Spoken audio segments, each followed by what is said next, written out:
Hello, Instagram universe, Instagram friends, family, colleagues, business associates, social associates, animals, dogs, cats, children, everyone who's watching out there right now. This is Dr. Sean Hill here from Lone Star Plastic Surgery. Today we decided to try something new.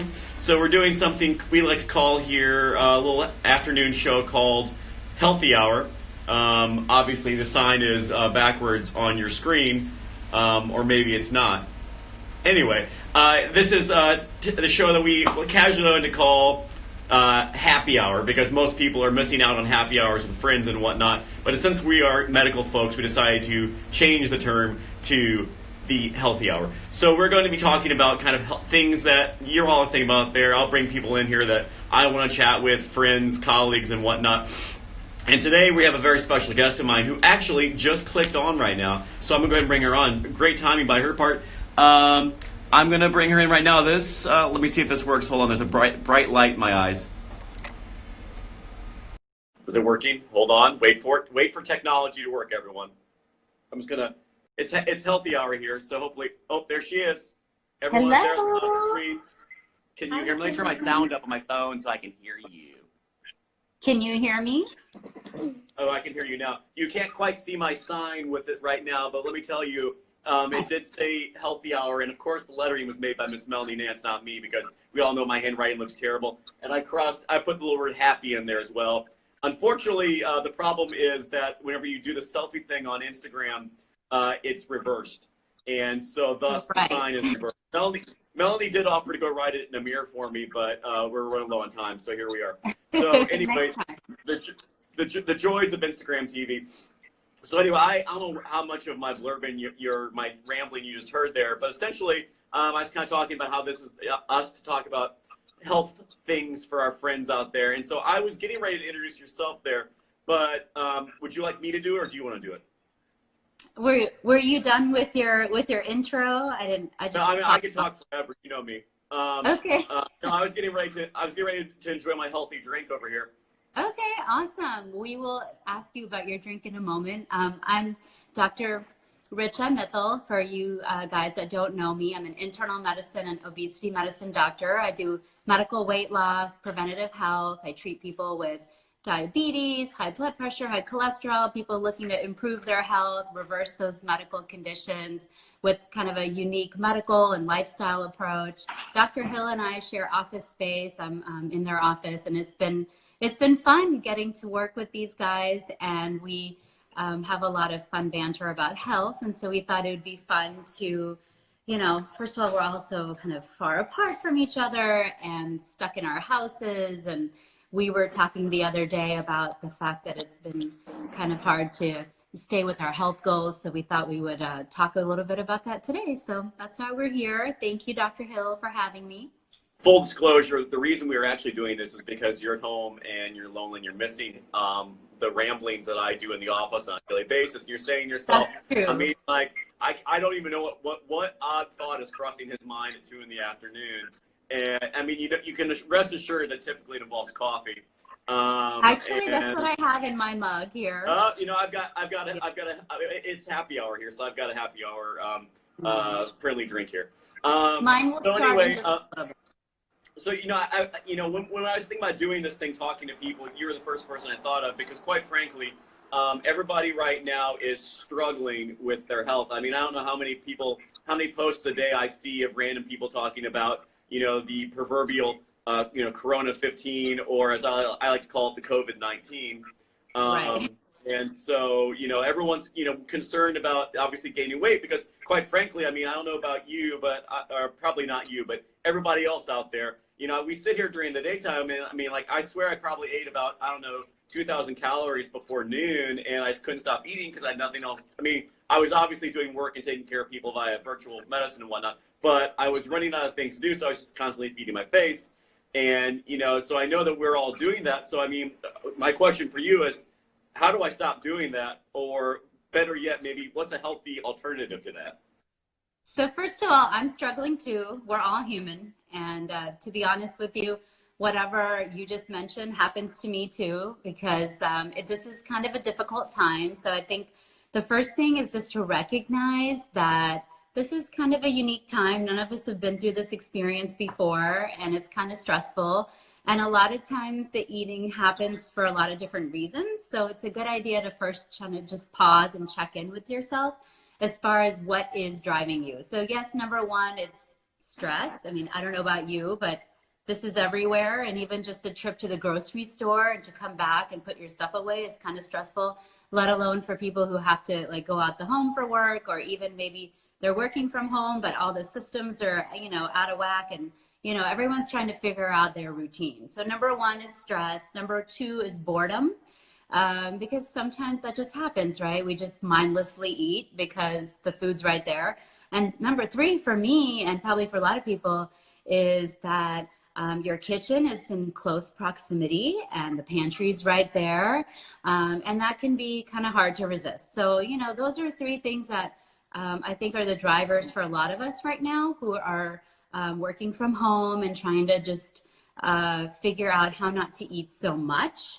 And then, the last thing is you have to be aware of it before you can make a change, right? So if you think that's happening, take a moment and ask yourself if that's happening, and then find ways to address each of those, which we can talk about. Those are techniques that I use myself and that I talk about with my patients even regularly. But I think right now it's even more of an issue for a lot of us, because we're just thrown off. This is not a normal routine for any of us. Yeah, no, I mean, it's one thing. It's really, I mean, you mentioned the stress of going to the grocery store. I mean, I swear to you, it's like I can't decide what I do more during the daytime now: wash my hands or eat. I mean, it's like they're neck and neck. I mean, like I feel like the second I walk in the house after going to the grocery store, I probably wash my hand about 10 times. Then I put things away, and then I think to myself, do I need to wash my hands after I put something away, or do I need to put the next thing away? And it's almost, I mean, I don't want to joke about mental illness, but it's almost like I have this mild obsessive compulsive disorder where I'm constantly washing my hands now. And that, so anyway, I agree 100%. Stress, boredom. I mean, how many times can I watch, Tiger King before I get sick of it? I mean, I've watched it at least 2 or 3 times now. And I still haven't watched that, but I'm hearing really good things about that show, but I haven't actually caught it. Are you a big fan? It's a complete and utter train wreck. I mean, like you won't be able to look away, and you can't. The thing about it really is, it's like you try to decide yourself. Like if you watch a show and you want to root for someone, you're like, oh, this is the person I identify with. I want them to do well. You watch the show and you say to yourself, these are all despicable people, and I don't want any of them to do well. And so it's hard to find a sympathetic figure. But yeah, it's awesome. I would recommend it. It will stop you from eating for a little while. So there you go. Maybe. Now that's another thing too for a lot of people. So, when I see patients or, even myself, when I try to think about eating triggers, sometimes it can be that certain things like watching shows or sitting on your couch, you kind of associate those activities with eating. So, one suggestion there is perhaps if you're going to do your binge of what is it called again? Tiger King. Don't act like you don't know, girl. So if you're going to binge on Tiger King or whatever else. Are you wearing a Tiger King t-shirt? Is that what you're wearing down there? A picture of you with a baby tiger? I was going to say that you might want to do that in your bedroom or upstairs, far away from the kitchen. So you can kind of break that association of sitting on the couch, again, when it's in close proximity to the kitchen.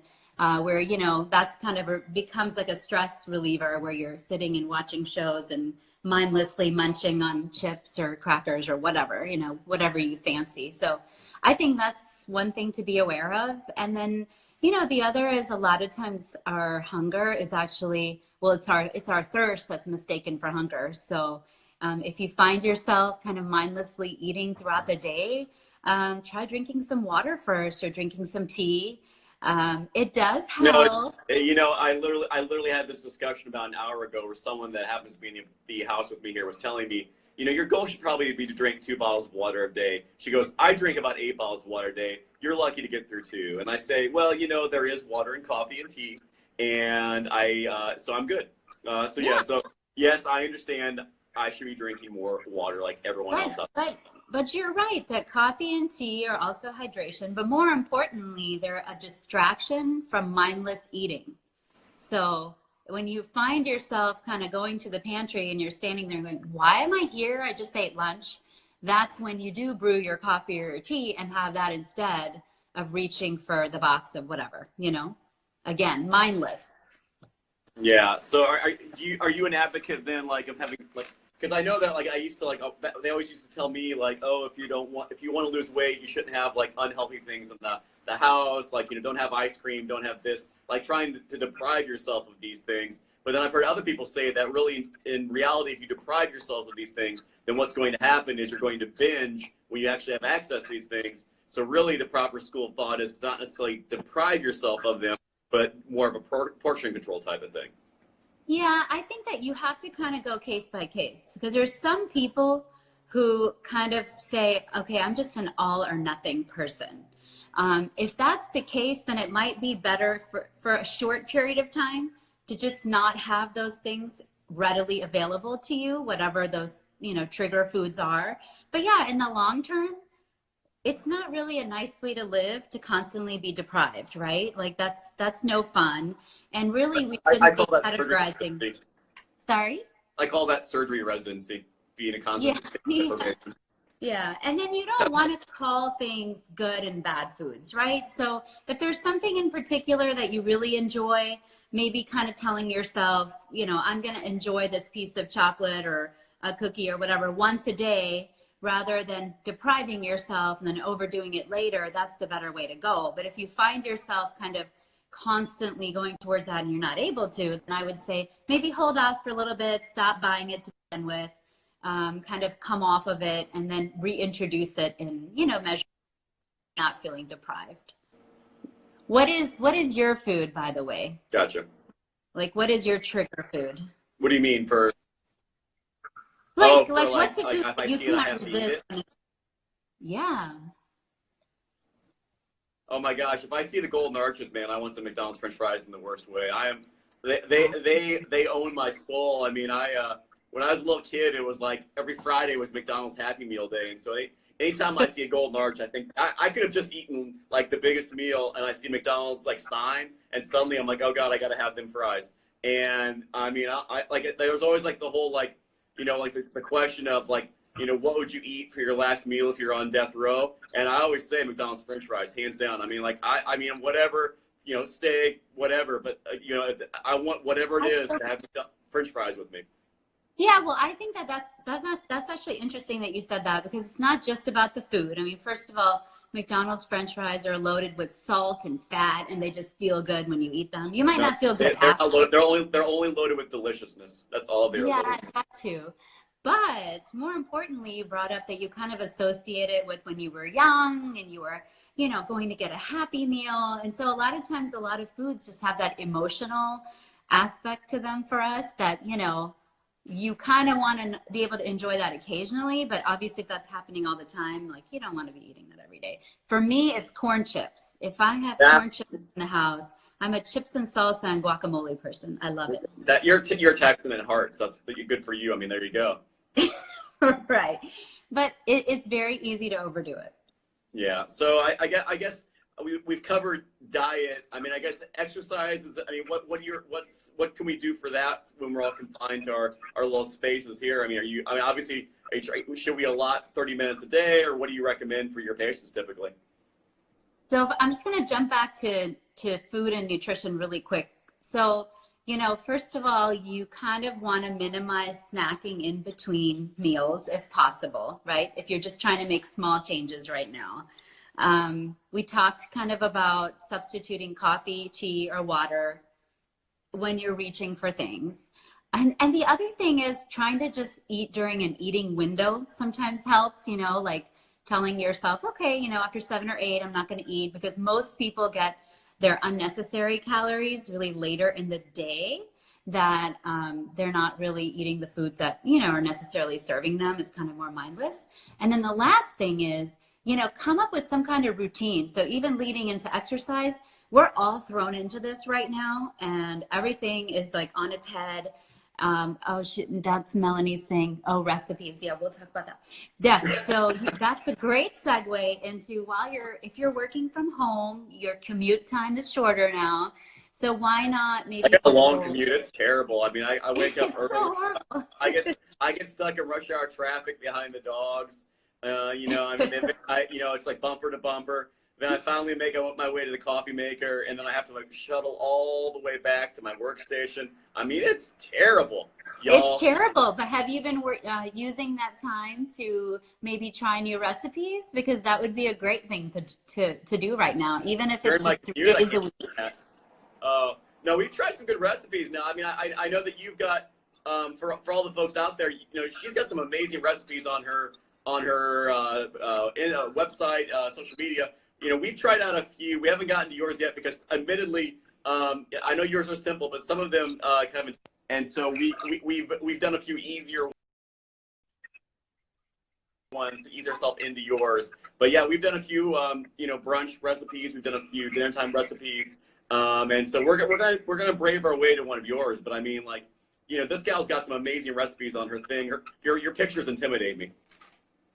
Oh, thanks. So I actually try to keep it simple. So we'll maybe like in a week or two we can do like a live thing and Oh prepare yeah, breakfast together or dinner or something. But you know, to answer your question about exercise, I mean, you know, trying to just be more active right now would be helpful. You know, everyone's sitting at their computers, and this is true even when you're out, but I mean, working from home, it's like constant, just like, you know, okay, we're just sitting, sitting, sitting. So a lot of times I'll just move my stool over and just work while I'm standing, right? So that's like an easy thing you can do that's not formal exercise, but that can get you moving. And then you should be going for a walk every day right now, unless it's raining, right? yeah, Because we're isolated, we're not seeing people. And I know we're going to touch a little bit about, you know, kind of the mental aspect of all of this, but get outside, walk for 20 or 30 minutes, get your vitamin D, right? We're all getting vitamin D deficiency sitting inside. And so that would be great to, you know, incorporate that. General guidelines are 150 minutes a week, but you know, it's okay if we're not perfect, but trying to move around more. You know, gyms are closed, so a lot of our routines. I personally go to Bar Method. And shout out to Bar Method Frisco, Richa Mittal. They've been putting up their workouts online. So there's so many things right now that you know you can do. You just have to be a little bit creative. Another video that I really like is Yoga with Adriene. It's on YouTube. It's free. You can do that from home. And you know, just try to make it like a family thing, right? Like if you're with your kids, maybe you involve them in that. Although sometimes that hasn't really gone very well for me, depending on how old your kids are. yeah. But you know, if they want to participate in that can be something fun to do, and just get as active as possible, right? Obviously, if you have a Peloton or a treadmill, trying to do that every day. Throw in some weights twice a week. So start with something is the lesson there. Does that answer your question? No, it totally does. I mean, I agree. I think we all need exercise right now, and then we need to figure out like ways to do it. You know, I'm a minimalist because the Peloton intimidates me because I feel like the entire time someone's yelling at me, and so I don't like doing that. So, and you know, I feel like I get yelled at a lot in my life. So I decided that my workouts usually consist of me running alone. So for me, it's not a big deal right now. I'm doing pretty much what I do, though I do like to go to yoga. So yoga videos will be helpful. I should probably start doing them. Yeah, that one is really great. Yoga with Adriene. I should. Admittedly, though, like it's challenging because you start doing yoga in the house, and like the dogs are licking your face, or I guess in your case, the kids are asking you that there's nothing to do, mom, and I need some food. So they're always looking for snacks somehow. Yeah. Yeah. Yeah. But I think that if you can do something like that, that's, you know, kind of